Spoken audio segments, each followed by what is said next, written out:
सर्वस्व अपना गंवाकर भी युद्ध भूमि में खड़ा था। हाँ, मैं वही दुर्योधन हूँ जो अपने हक के लिए लड़ा था। बड़े भाई को राज न देकर छोटे को पदभार दिया। जब देनी ही थी मुझे सत्ता तो मेरे जब देनी ही नहीं थी मुझे सत्ता तो मेरे पिता से उनके पुत्र को राज देने की बात क्यों स्वीकार किया।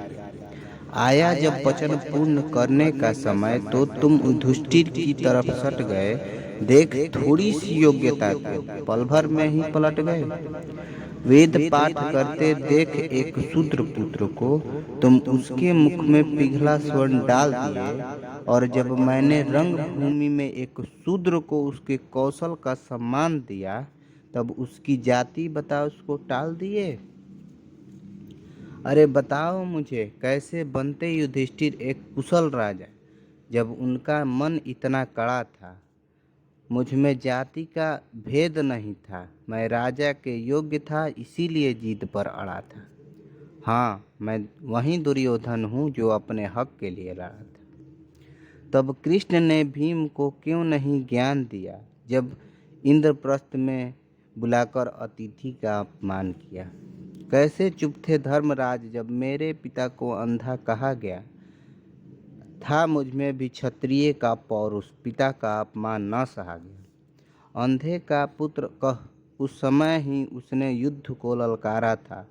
क्षत्रिय रक्त ने मुझे प्रतिशोध के लिए पुकारा था।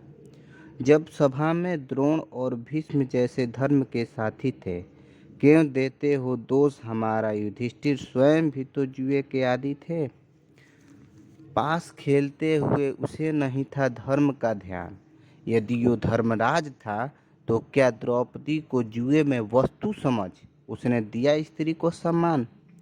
माना द्रौपदी का चीरहरण हमारा अक्षम्य भूल था क्योंकि हमें अपने अपमानवश ये ज्ञात ही न रहा कि उनका और मेरा एक ही कुल था।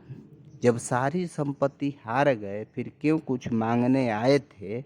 वो मेरी मर्जी थी मैं 5 गांव देता या नहीं। पर वो संदेश स्वयं कृष्ण क्यों लेके आए थे। भागीदार तो पांडव भी थे उस सभा में हुए अपराध का। फिर क्यों इतिहास में सारा दोष मुझ पे मढ़ा था। हाँ, मैं वही दुर्योधन हूँ जो अपने हक के लिए लड़ा था। कौन नहीं था अधर्मी जरा मुझे बताना। अपनी ही पत्नी पर दाव लगाना और फिर धर्मराज कहलाना ये क्या है पहली जरा मुझे बता समझाना। मैंने द्रौपदी का चीरहरण किया पापी सुनना सहता हूँ किंतु मेरे सूरवीरों को छल से मारकर पांडव भी अधर्मी हुए ये कहता हूँ। सुयोधन होकर भी दुर्योधन बनकर रहता हूँ। रणभूमि में जो छल करते हैं उन कृष्ण को मैं छलिया कहता हूँ। रणकुंभारों को अपने दल में लेकर मैं पस्त था पर अपनों के ही गद्दारी से त्रस्त था। अगर भीष्म पितामह ने अपने मृत्यु का भेद पांडवों को बताया ना होता तो शिखंडिनी को सामने खड़ा कर अर्जुन उन्हें तीरों के सैया पर लिटाया ना होता। सेनापति पूरे सेना का पिता होता है। ये विचार यदि गुरु द्रोण को आया होता तो धृष्टद्युम्न कभी भी अपने जन्म का लक्ष्य न पाया होता। जिसकी मित्रता और कुशलता पर मैंने खुद से ज़्यादा भरोसा किया उसी मित्र कर्ण ने मुझे धोखा दिया। यदि वो अपने माता को केवल अर्जुन को मारने का वचन न देता तो अकेले कर्ण चारों भाइयों को मार देता और उन्हें मृत देख अर्जुन स्तब्धित ही मारा जाता। मैं अगर इतना ही दुष्ट अधर्मी था तो युद्ध भूमि में अर्जुन मेरे वचन याद दिलाकर क्यों अपने काल रूपी 5 बाण मांगा था। अरे सबने छल किया था सबने युद्ध नीतियों को तोड़ा था तब जाके मैं हारा था।